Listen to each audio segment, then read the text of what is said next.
और आइए आगे बढ़ते हैं। बुलेटिन में अब बात करेंगे भारत को फिर से सोने की चिड़िया बनाने वाले पहाड़ की। जी हां, आपने अब तक कई बार सुना होगा कि भारत एक वक्त सोने की चिड़िया थी, फिर विदेशी आक्रमणकारी आए जो इस सोने को लूटकर अपने देश ले गए। लेकिन अब भारत के अलग अलग शहरों में सोने की 2 नई खदान मिली है, जिसके बाद ये उम्मीद एक बार फिर जिंदा हो गई है कि भारत सोने की चिड़िया बन सकता है। लेकिन सवाल यह है कि क्या सोने की खदान मिलने के बाद 70,000 तोला पहुंच चुका सोना फिर से 50,000 या उससे कम में मिलेगा? चलिए एक रिपोर्ट आपको दिखाते हैं। देश को सोने की चिड़िया बनाने वाले पहाड़ का सच।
हजार तोले के नीचे आ जाएं।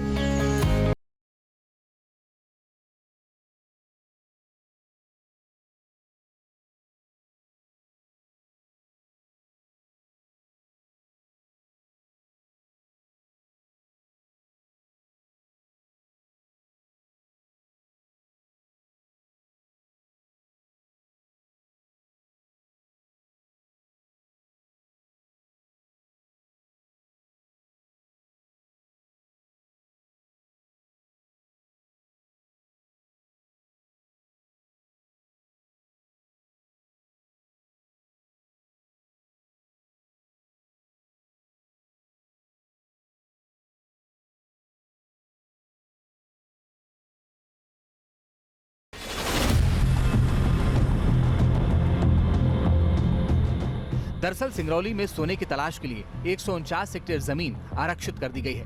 बताया जा रहा है कि गुड़हर के जिस पहाड़ में सोना पाया गया है वो पहाड़ सदियों पुराना है, जो सिधार गांव से सैकड़ों फीट ऊंचा है।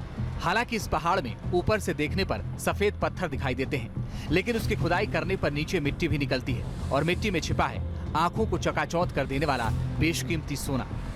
गुड़हर के पहाड़ में कितना सोना मौजूद है इसका अभी आकलन नहीं किया गया है, लेकिन माना जा रहा है कि थोड़ी खुदाई के बाद इसे लेकर सटीक जानकारी सामने आ सकती है। सिंगरौली के चितरंगी तहसील में 2 गांव हैं, सिधार और सिलफोरी, और ये वहाँ एक वन भूमि है। ये 149 हेक्टेयर इलाका है, गुड़हर पहाड़ कहलाता है। तो कुंदन गोल्ड माइंस को सोने की खदान आवंटित हुई है। अभी वो उसमें पहले पूर्वेक्षण अनुगति करेंगे। पीएल करने के बाद ही वहाँ पे स्थिति स्पष्ट होगी कि कितना गोल्ड का डिपॉजिट वहाँ पे इस पूरे संपूर्ण एरिया में प्राप्त होता है। सोने के भंडार को लेकर खुशखबरी राजस्थान के बांसवाड़ा से भी सामने आई है। बांसवाड़ा में सोने की खदान के 2 ब्लॉक की नीलामी प्रक्रिया पूरी कर दी गई है। इसके साथ ही राजस्थान देश का चौथा राज्य बना है जहां सोने की खदान मिली है। दावा किया जा रहा है कि आने वाले समय में बांसवाड़ा देश की 25% स्वर्ण जरूरतों की पूर्ति कर सकता है। जानकारी के मुताबिक बांसवाड़ा के घाटोल ब्लॉक में 940.26 हेक्टेयर जमीन पर स्वर्ण भंडार मिला है, जिसमें 13.52 मिलियन टन कच्चा सोना होने का शुरुआती अनुमान लगाया गया है। खास बात यह है कि इस खदान में सोने के साथ साथ कई और कीमती खनिज मिलने की भी उम्मीद है। बताया भी जा रहा है कि खनन के दौरान जितना भी सोना निकलेगा उसके बाजार मूल्य का 65.30% सरकार को राजस्व के रूप में दिया जाएगा।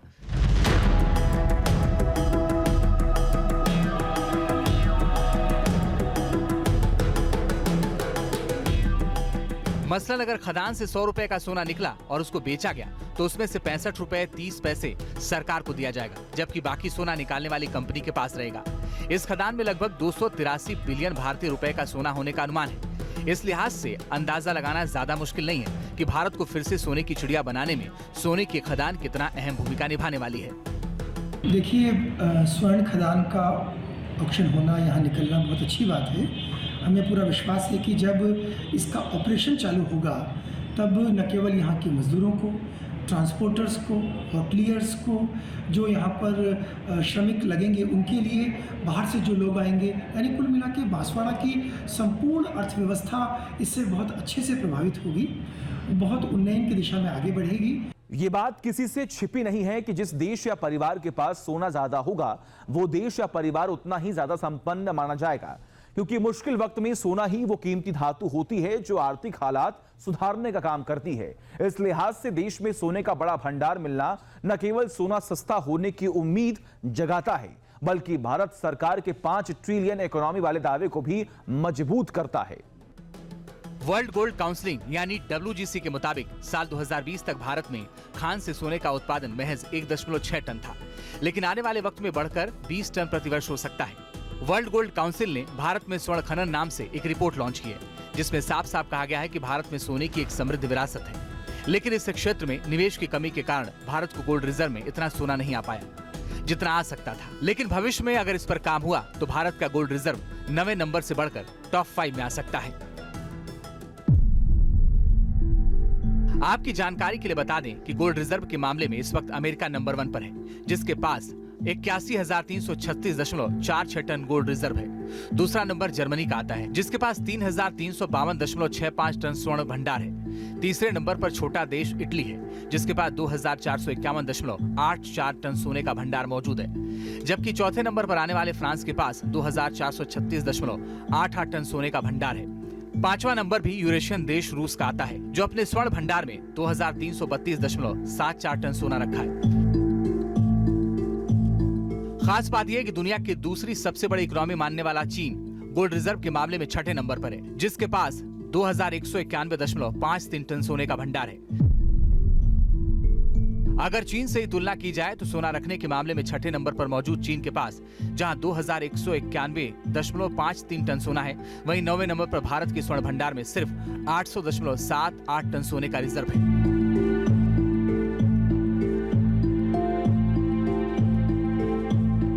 हालांकि भारत के लोगों के लिए सोना क्या मायने रखता है, इसका एक दिलचस्प आंकड़ा दुनिया की तमाम संपन्न अर्थव्यवस्थाओं को हमेशा चुभता है, क्योंकि दावा किया जाता है कि भारतीय महिलाओं के पास भारत के रिजर्व भंडार में रखे सोने से भी ज्यादा गोल्ड मौजूद है। एक अनुमान के मुताबिक भारतीय महिलाओं के पास 21,000 टन से ज्यादा सोना है। इतना तो दुनिया के टॉप 5 बैंकों के पास भी मौजूद नहीं है।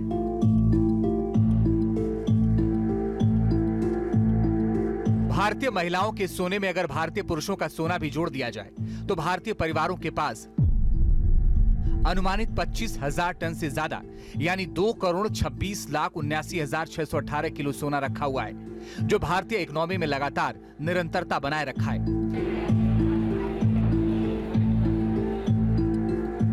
इसके अलावा एक और बात जो भारतीयों के चेहरे पर सोने जैसी चमक लाती है, वो ये कि भारतीय परिवारों की तरह भारत के मंदिरों के पास भी सोने के बड़े भंडार हैं।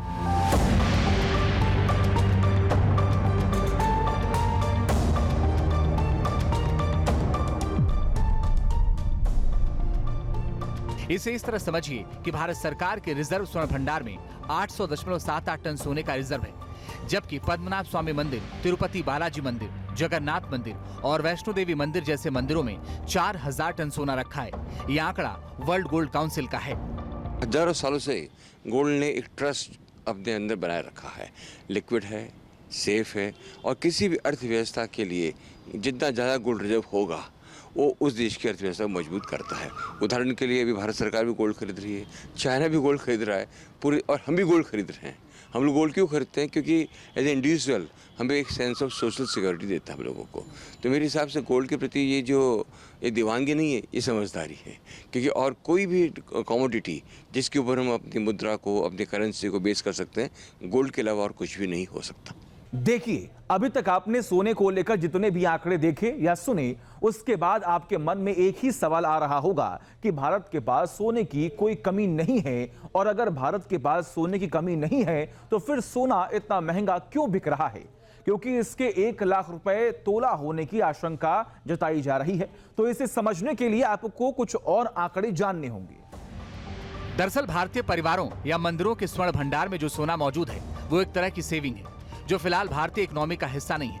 सेविंग के तौर पर इतना सोना होने के बावजूद भारतीयों में सोने को लेकर क्रेज कभी कम नहीं होता, जिससे पूरा करने के लिए भारत सरकार को सोना आयात करना पड़ता है, यानी सोने को दूसरे देशों से मंगवाना पड़ता है, जिसके बाद देश के आभूषण उद्योग की मांग पूरी की जाती है। इसके लिए भारत हर साल 800 से 900 टन सोने का आयात करता है।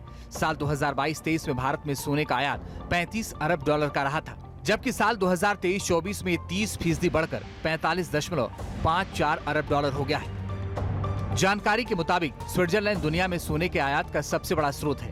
इसकी हिस्सेदारी लगभग 40% की है। इसके बाद संयुक्त अरब अमीरात यानी यूएई का नंबर आता है, जो दुनिया की गोल्ड जरूरत का 16% निर्यात करता है। इसके बाद दक्षिण अफ्रीका है, जो दुनिया में गोल्ड की 10% जरूरत पूरा करता है। जानकार मानते हैं कि जिस तरह मुश्किल वक्त में घर में रखा सोना गिरवी रखकर या बेचकर आर्थिक हालात सुधारी जाती है, ठीक उसी तरह किसी भी सरकार के रिजर्व बैंक में रखा सोना उस देश की आर्थिक हालत सुधरे रहने की गारंटी मानी जाती है, क्योंकि इसे राष्ट्रीय मुद्रा यानी नेशनल करेंसी को सपोर्ट करने के लिए जमा किया जाता है। गोल्ड रिजर्व विकास की दौड़ में भाग रहे देशों के लिए मुद्रास्फीति के खिलाफ एक सुरक्षा कवच की तरह काम करता है। आर्थिक मंदी आने के समय इकट्ठा किया गया सोना देश की इकोनॉमी को संभालने के लिए एक मजबूत विकल्प होता है। देखिए, हमारे देश में जो सिस्टम है वो है minimum reservation system, minimum reserve system, कि भाई 200 करोड़ का रिजर्व हमारे ऊपर है और उसके बाद शायद करेंसी की वैल्यू बहुत ज़्यादा है इसके अंदर। सवाल ये है कि किस लेवल के ऊपर प्राइस स्टेबिलिटी हम लोगों को मिल सकती है। अगर 200 करोड़ का गोल्ड रिजर्व हमारे पास में है, जरूरी नहीं कि 200 करोड़ नोट छपें, हो सकता है नोट 2000 करोड़ रुपए के भी छप सकते हैं। तो इसमें कोई ताल्लुक नहीं, ताल्लुक इसका है उस देश की अर्थव्यवस्था कैसी है, ग्रोथ कैसा है, मुद्रास्फीति कैसी है, और उसी के अनुसार से हम इस मात्रा को डिसाइड करते हैं। यानी जिस तरह मध्य प्रदेश और राजस्थान में सोने की खदान मिली है, उससे उम्मीद जगाई जा रही है कि विदेश से आयात होने वाले सोने में कुछ कमी आएगी, क्योंकि देश की मौजूदा जरूरतों को पूरा करने के लिए सोना इन खदानों से भी आ सकता है। आपको बता दें कि भारत में अब तक सोने की सबसे बड़ी खदानें कर्नाटक में रही। कर्नाटक में सोने की 3 खदानें हैं। इनके नाम है कोलार, हुट्टी और ऊटी। इसके अलावा आंध्र प्रदेश में हीराबुद्दीनी नाम की सोने की खदान मौजूद है। झारखंड में भी केदरू कोचा खदान से सोना निकालने का काम होता है। हालांकि यहाँ से बहुत कम मात्रा में सोना निकलता है। देश में अब तक कर्नाटक अकेला राज्य है जहां से देश का 88% गोल्ड रिजर्व आता है। हालांकि कर्नाटक में मौजूद कोलार गोल्ड फील्ड को साल 2001 में बंद कर दिया गया था। बावजूद इसके इस खदान से 120 साल के इतिहास में 800 टन से अधिक सोना निकाला गया। लेकिन अब जिस तरह राजस्थान और मध्य प्रदेश में गोल्ड की नई खदानें मिल रही हैं, उसके बाद उम्मीद की जा सकती है कि देश में सुनहरा दौर एक बार फिर लौटेगा और भारत फिर से सोने की चिड़िया बन सकता है। Team news nation.